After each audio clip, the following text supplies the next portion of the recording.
परों को खोल जमाना उड़ान देखता है, परों को खोल जमाना उड़ान देखता है, जमीन पे बैठ के क्या आसमान देखता है।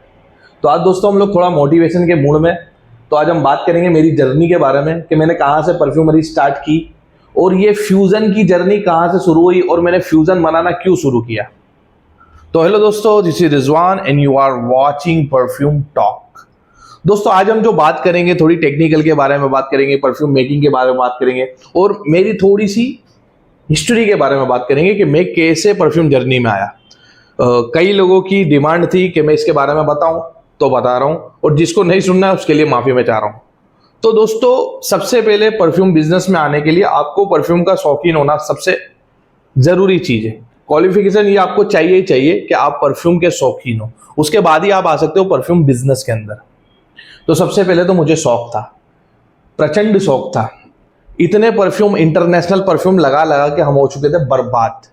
फिर हमने सोचा कि परफ्यूम मेकिंग सीखे, और ये काम हो रहा था आज से 10 साल पहले, यानी कि 2015 के आसपास। तो हमने फिर बनाना सीखना शुरू किया। तो हमारे हाथ में जो लगा वो लगा क्लोन।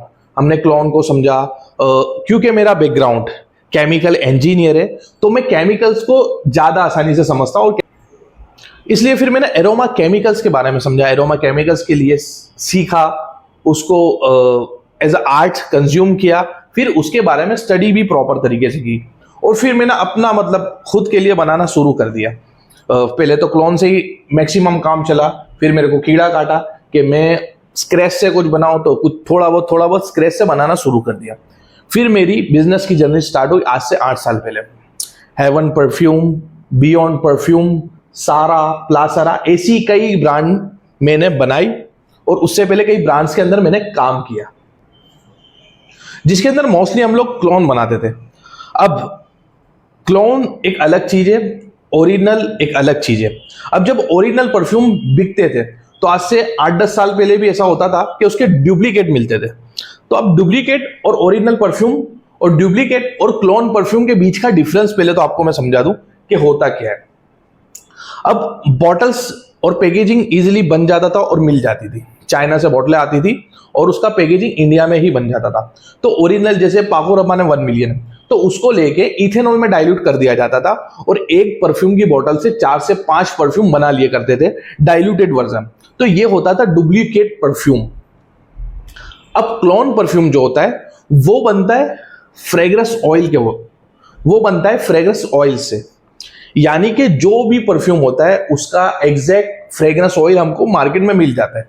तो जब अगर पाको रबाने 1 मिलियन 20% कॉन्सेंट्रेशन ऑयल का हो सकता है, तो 2 to 3% कॉन्सेंट्रेशन ऑयल वाला डुप्लीकेट परफ्यूम मिलेगा, जबकि क्लोन ऑयल आप चाहो तो 30% कॉन्सेंट्रेशन बना सकते हो।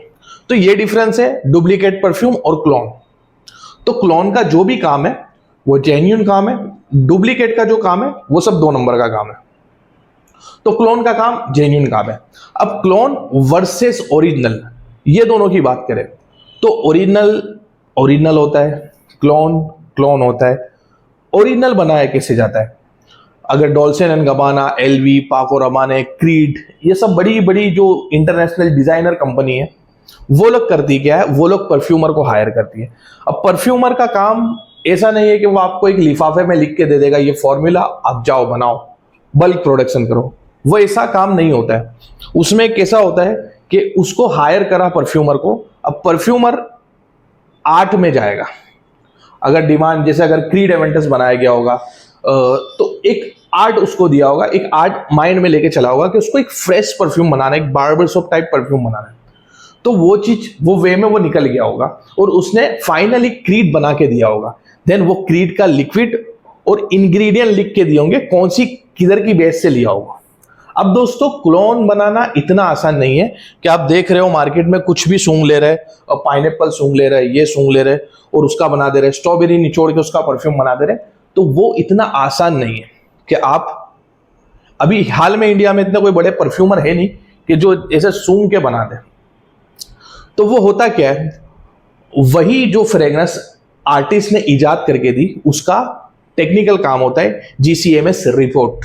जीसीएमएस रिपोर्ट में से आपको ग्राफ मिलेंगे, वो एरोमा केमिकल इंजीनियर आपको बता देगा कि ये ग्राफ का मतलब ये इंग्रेडिएंट है परफ्यूम का, अगर ये ग्राफ है तो जास्मीन का ग्राफ है, अगर जास्मीन इसमें डला है तो जास्मीन कहाँ का डला है वो परफ्यूमर आपको बता देगा, मंगोलिया का डला है, इंडिया का डला है, कौन से साल का डला है, 2024 का डला है, 2023 का डला है, 2020 का डला है, तो वो सब आपको कोलैब करके बता देगा।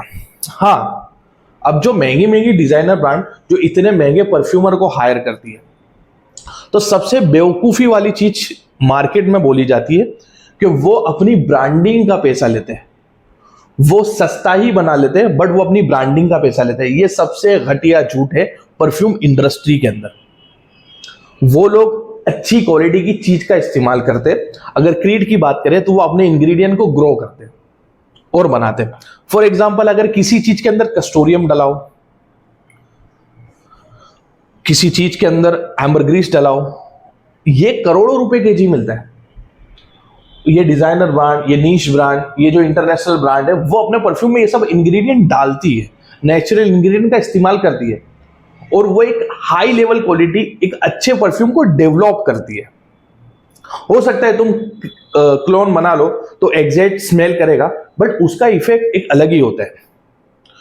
तो वो करोड़ों रुपए के इंग्रेडिएंट जो आते हैं वो डालते हैं अपने परफ्यूम के अंदर, क्योंकि उनको प्राइस की कोई सीमा नहीं है, उनको महंगे से महंगा बेच देना है। अब वो बनाएंगे, बल्क प्रोडक्शन होगा, देन वो मार्केट में आएगा। अब क्लोन फैक्ट्री वाले, क्लोन कंपनी वाले वो जाके मार्केट से ओरिजिनल परफ्यूम लाएंगे, उसका भी वो जीसीएमएस रिपोर्ट कराएंगे और उसका भी वो बना लेंगे। अब जीसीएमएस रिपोर्ट मैं भी करा सकता हूं, आप भी करा सकते हो, वैसे वो भी करा के वो एक फॉर्मूला निकाल लेंगे। बट जिसमें करोड़ों के इंग्रेडिएंट डले, जिसमें नेचुरल इंग्रेडिएंट डले जो काफी महंगे होते हैं, वो डाल के वो हाई डिमांड में बेच रहे हैं, वो हाई प्राइस पर बेच रहे हैं। बट जब ये क्लोन वाले होते हैं, इनको 2000, 4000, 5000 रुपए लीटर ऑयल बेचना है। अगर क्रीड एवेंटस 100 ml की बात करो, 20% कॉन्सेंट्रेशन हुआ तो 20 ml परफ्यूम ऑयल आपको 40,000 का बिक रहा है, जबकि इनको 1 लीटर परफ्यूम ऑयल 4 से 5,000 रुपए का बेचना है। अब जैसे ये इतनी बड़ी ब्रांड का भी क्लोन ऑयल है बट ये 4,500-4,000 रुपए के आसपास का है, क्रीड एवेंटस का क्लोन। अब इनको 4-4,500 का बेचना है तो इनको तो 1,000 रुपए का मेरे हिसाब में परवड़ता होगा, तो अब उनको 1,000 रुपए में बना लेना है। तो क्या आपको लगता है क्रीड एवेंटस की तरह उन लोग एम्बरग्रीस का इस्तेमाल कर सकते हैं, या नेचुरल इंग्रेडिएंट को ग्रो करके वैसे ही उगा के उसको डिस्टिलेशन के थ्रू उसका ऑयल निकाल के बनाते होंगे? तो वो नहीं बनाते होंगे, वो सिंथेटिक कंपाउंड का इस्तेमाल करते हैं और उनकी कॉस्ट कटिंग का इस्तेमाल करते हैं। तो ये तो सबसे अच्छी क्वालिटी का, सबसे अच्छी ब्रांड का क्लोन ऑयल है, बट इससे भी चीप और बहुत चीप बनाते लोग, उसमें कई घटिया किस्म के केमिकल का भी इस्तेमाल कर देते। तो दो में ये डिफरेंस आ जाता है क्लोन ऑयल और ओरिजिनल के बीच में, कि ये क्लोन ही होता है क्योंकि इसमें सिंथेटिक चीजों का इस्तेमाल किया है, और ओरिजिनल वर्थ थे, उसको 40,000 दे रहे, 30,000 दे रहे या 25,000 दे रहे, वो वर्थ थे। तो ये दोनों के बीच में डिफरेंस है। अब आ जाता है अपने क्लोन पे। अब कहानी कहाँ से स्टार्ट होते होते कहाँ चली गई, बट मैं बताता हूँ कि फिर मैंने स्टार्ट किया फ्यूजन बनाना। अब मैं परफ्यूम का शौकीन हूँ, तो मैं लेयर्ड करके बताता था, काफ़ी लेयर्ड करता था। और एक मेरा फेमस लेयर्ड है, लेयर्ड में भी मैं मिक्सिंग बहुत करता था। एक मेरा फेमस है, अगर मेरे दोस्त यार हैं उनको पता है कि मैं समामा के अंदर रूह खस इस्तेमाल करता था। अब रूह खस का एक ग्रीनीनेस होता था, जब समामा की स्पाइसेस में जाती थी तो रूह खस का ग्रीनीनेस बैठ जाता था और डायरेक्ट वो भीनी मिट्टी की तरह स्मेल करता था। तो इस तरीके से मेरे को शौक था, तो मैं फ्यूजन क्रिएट करता था। देन मैंने लास्ट 7 मंथ पहले 2 अक्टूबर को मेरी ब्रांड चालू की, दैट इज कॉल्ड फ्यूजन। अब मैं करता क्या हूं, अब मैं एक क्लोन ऑयल सबसे पहले लेता हूं।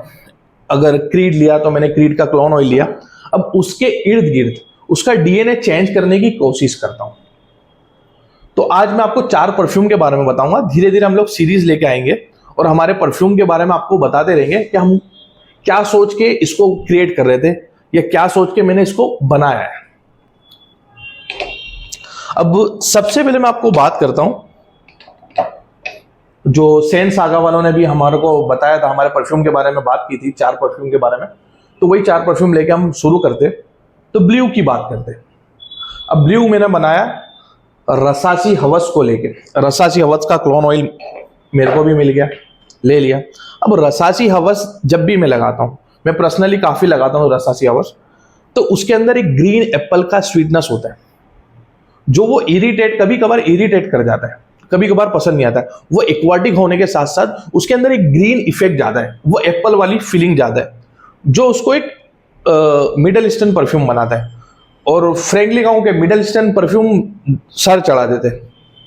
तो मेरे को रसासी हवस थोड़ा सा फ्रेंच स्टाइल में बनाना था, मेरे को उसका वो ग्रीनीनेस कम करना था और थोड़ा सा इसके अंदर फ्रेशनेस ऐड करना था। और इसको स्मूथ बनाने के लिए, इसको एक एक्वाटिक टच देने के लिए हमने सबसे पहले एम्बर ग्रीस डाला, तो उससे वो स्मूथ हो गया। देन मैंने इसके जैसा एक और डीएनए लिया, जो 20% हमने ऑयल डाला, वो था नजदिया का।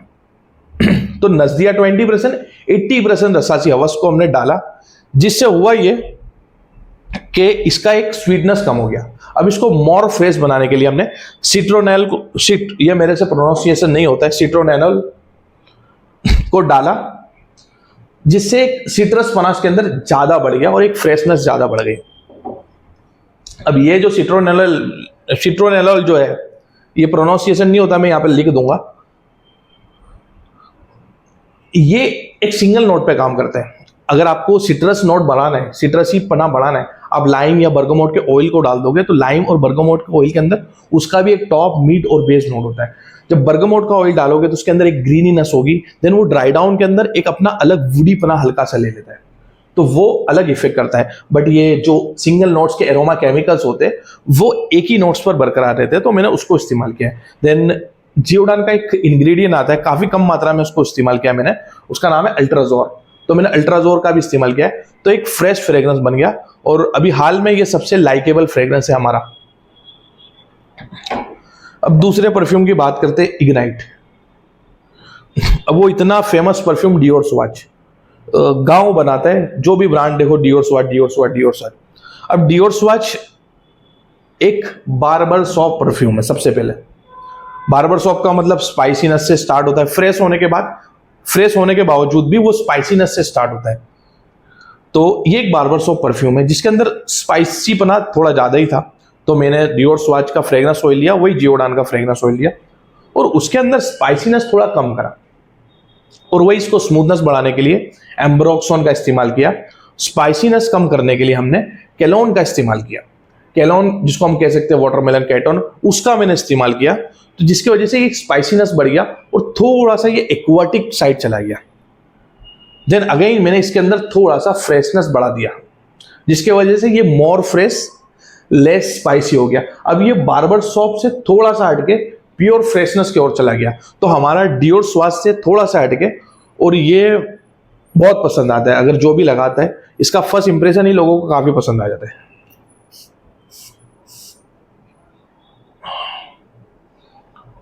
अब जब भी डियोर स्वाच लगाओगे, डियोर स्वाच का डीएनए लगाओगे, आपने ओजी ट्राई किया होगा तो आपको अच्छे से आइडिया होगा कि शुरुआत में एक स्पाइसीनेस आता है, बट इसके अंदर शुरुआत से ही फ्रेशनेस आना शुरू हो जाता है। तो अब ये परफ्यूम ऐसा है जो स्पाइसी और फ्रेश के बीच में जूझ रहा है, बट ये काफी लोगों को पसंद आएगा। बेसिकली ये भी कह सकते हैं हम लोग, एक परफ्यूम के अंदर जो नेगेटिव पॉइंट है उसको कट करके हम उसको सुधारा करने की कोशिश करते हैं। अब बात करते हैं तीसरे परफ्यूम के बारे में, ये ओम्ब्रे रोज। ओम्ब्रे नोमैद के बारे में किसने नहीं सुना होगा। लुइस वीटो सबसे फेमस ब्रांड, बहुत बड़ी ब्रांड, इंटरनेशनल ब्रांड, जिसका सबसे फेमस परफ्यूम बोलूंगा मैं कि एलवी ओम्ब्रे नोमैद के ओम्ब्रे नोमैद। अब ओम्ब्रे नोमैद जो है वो फ्रेंच परफ्यूम है, बट उसको टच दिया मिडल ईस्टर्न, रास्पबेरी, सैफरॉन, रोज, एगरवुड, ये टाइप के नोट्स को डाल के उसको एक ओरिएंटल परफ्यूम बनाया, जो मैं कह दूं कि वो मैस्कुलिन साइड चले जाता है, और मोर मतलब वो फीमेल के लिए तो है ही नहीं, वो मेल के लिए, ज्यादातर मेंस परफ्यूम है। अब उसको हमने यूनिसेक्स बनाने का सोचा कि यही परफ्यूम को यूनिसेक्स बनाया जाए। अब उसके अंदर लोग ज्यादातर इंजॉय करते हैं, तो जो ऊद लगाने वाले लोग होते हैं वो ऊद इसको अंदर इंजॉय करते हैं, बट उसके अंदर काफी प्यारे प्यारे नोट्स है, जो एक रास्पबेरी का नोट है, एक सेफ्रॉन का हल्का सा नोट्स है, बट सेफ्रॉन की वजह से एक थोड़ा सा ड्राइनेस बढ़ जाता है, एंड रोज का फ्रेग्रेंस है। अगर रोज और रास्पबेरी ये दोनों के फ्रेग्रेंस को आप थोड़ा सा इंक्रीज करोगे तो ये चले जाएगा फेमिनिन फ्रेग्रेंस की ओर, यूनिसेक्स फ्रेग्रेंस की ओर। तो इसके अंदर हमने रोज का फ्रेग्रेंस ऑयल डाल दिया, उसके साथ एक हल्की मात्रा में जब हम प्रीमिक्स बना रहे थे तो रास्पबेरी केटोन का इस्तेमाल किया था। रास्पबेरी केटोन की वजह से इसके अंदर रास्पबेरी की थोड़ा सा टच इंक्रीज हो गया। अब जब आप इसको लगाओगे डेफिनेटली आपको पसंद आएगा। अगर डार्क परफ्यूम पसंद नहीं आता फिर भी आपको ये ओम्ब्रे नोमैद पसंद आएगा। अब शुरुआत होता है तो ये वही रास्पबेरी से स्टार्ट होता है, हल्का सा ड्राइनेस आता है सैफरॉन का और रोज का इफेक्ट आना शुरू हो जाता है। और रोज ये काफी मतलब चिल्ला रहा है इसके अंदर इन शॉर्ट। तो ये ओम्ब्रे रोज हमने बनाया। अब उसके बाद चौथे फ्रेग्रेंस की बात करते हैं, वेनिला स्मोक। अब इसके अंदर हमने उल्टा काम किया, हम ओरिजिनल फ्रेग्रेंस को चेंज करते हैं। बट जब अब ये मेरा टॉम फोर्ड को मैंने लगाया है, मैंने मंसेरा का रेड टबैको लगाया है, ये डीएनए मेरा फेवरेट है। टबैको वेनिला टबैको ये फेवरेट मेरा डीएनए। मैंने जितने भी क्लोन मार्केट में देखे वो नियर बाय नहीं जाते, 30% 40% मैक्सिमम गए तो गए, वो उसके नियर बाय नहीं जाते। बट मेरे को ये परफ्यूम में बनाना था एग्जैक्ट उसका क्लोन, एग्जैक्ट उसका कॉपी, क्योंकि मेरे को ये डीएनए पसंद था। अब जब आप परफ्यूम देखते हो, बड़ी बड़ी ब्रांड्स भी बनाती है उसका क्लोन जो 500-600 में बेचती है, और नाम उसका नहीं देती है बट बेचती है। वाइल्डस्टोन टाइप की ब्रांड भी शायद मेरे ख्याल में बनाती है। उसके अंदर देखते और सुनते लोगों से कि एक वेनिला का इफेक्ट ज़्यादा आता है और वेनिला टबैको मिक्स होके आता है। But Tom Ford tobacco vanilla का वो खूबी है, वो खासियत है कि शुरुआत के अंदर आपको एकदम डार्क टबैको का नोट्स मिलेगा, देन एकदम से उसके जज्बात और हालात बदल जाएंगे और वो स्वीटनेस पे आ जाएगा। तो ये वो फ्रेग्रेंस है। अब मेरे को वो चीज़ कोई भी क्लोन ऑयल में मिल नहीं रही थी। शुरुआती इंप्रेशन से हमको वेनिला का स्मोकनेस, शुरुआती इंप्रेशन ही हमको वेनिला की स्वीटनेस आना शुरू हो जाती थी। बट वो जो इफेक्ट चाहिए था वो नहीं मिलता था। अब इसके बारे में इसके ऊपर मैंने काफ़ी रिसर्च करा, मैंने इसको बहुत बनाया, बहुत बिगाड़ा। उसके बाद मेरे को एक नोट मिला, सिर्फ एक नोट मिलाने की वजह से मेरा टबैको वेनिला बहुत अच्छा बन गया और सिमिलर बन गया। मैं जब टबैको वेनिला को देखता हूँ, ओरिजिनल टबैको वेनिला जो टॉम फोर्ड का है, फ्रेग्रेंटिका पे भी देखता हूँ, तो उसके अंदर मेरे को एक सूंघने पर एक नोट आती है, डली हो या नहीं डली हो, बट वो स्मेल मेरे को देखने को मिलती है जो फ्रेग्रेंटिका पे भी नहीं है, जो कोई को सूंघने को आई या नहीं आई, बट मेरे को ऐसा लगता है कि उसके अंदर वो नोट है। वो है दालचीनी की नोट, यानी कि सिनेमन की नोट। जब सूंघने पे वो ऐसा लगता है कि सिनेमन जैसी स्मेल कर रहा है। तो मैंने सिंपली इसके अंदर सिनेमन डाल दिया और टिम्बर सिल्क डाल दिया। बस ये दो चीज डालने के बाद ये अब आप ट्राई करोगे और टॉम फोर्ड का टबैको वेनिला ट्राई करोगे, आपको नियरेस्ट लगेगा। और ये शुरुआती तौर में वही इफेक्ट देना चालू हो गया। शुरुआती 1-2 घंटा ये एकदम ड्राई टबैको वाली इफेक्ट देता है जो डार्क देता है, और ये ठंडी में लगाने वाला परफ्यूम है। उसके बाद ये 2 से 3 घंटे के बाद ये जब ड्राई डाउन फेज में, ये जब सेटल होने के बाद वो वेनिला की स्वीटनेस शुरू कर देता है। तो दोस्तों इस तरीके से हम लोग फ्यूजन को क्रिएट करते हैं। अब क्लोन लगाना वही बात है कि एग्जैक्ट क्लोन तो नहीं बना सकते हो, बट क्रिएटिविटी करना वो जरूरी है। और आपको क्रिएटिविटी पसंद हो तो आप हमारे परफ्यूम को ट्राई कर सकते हो fusionbyrizwan.com पे जाके। हम लोग यूट्यूब पे आगे भी सीरीज लाएंगे और हमारे परफ्यूम के बारे में बताएंगे कि हम कैसे इजाद करते और इसके पीछे हमारा थॉट क्या होता है। Thanks for the watching.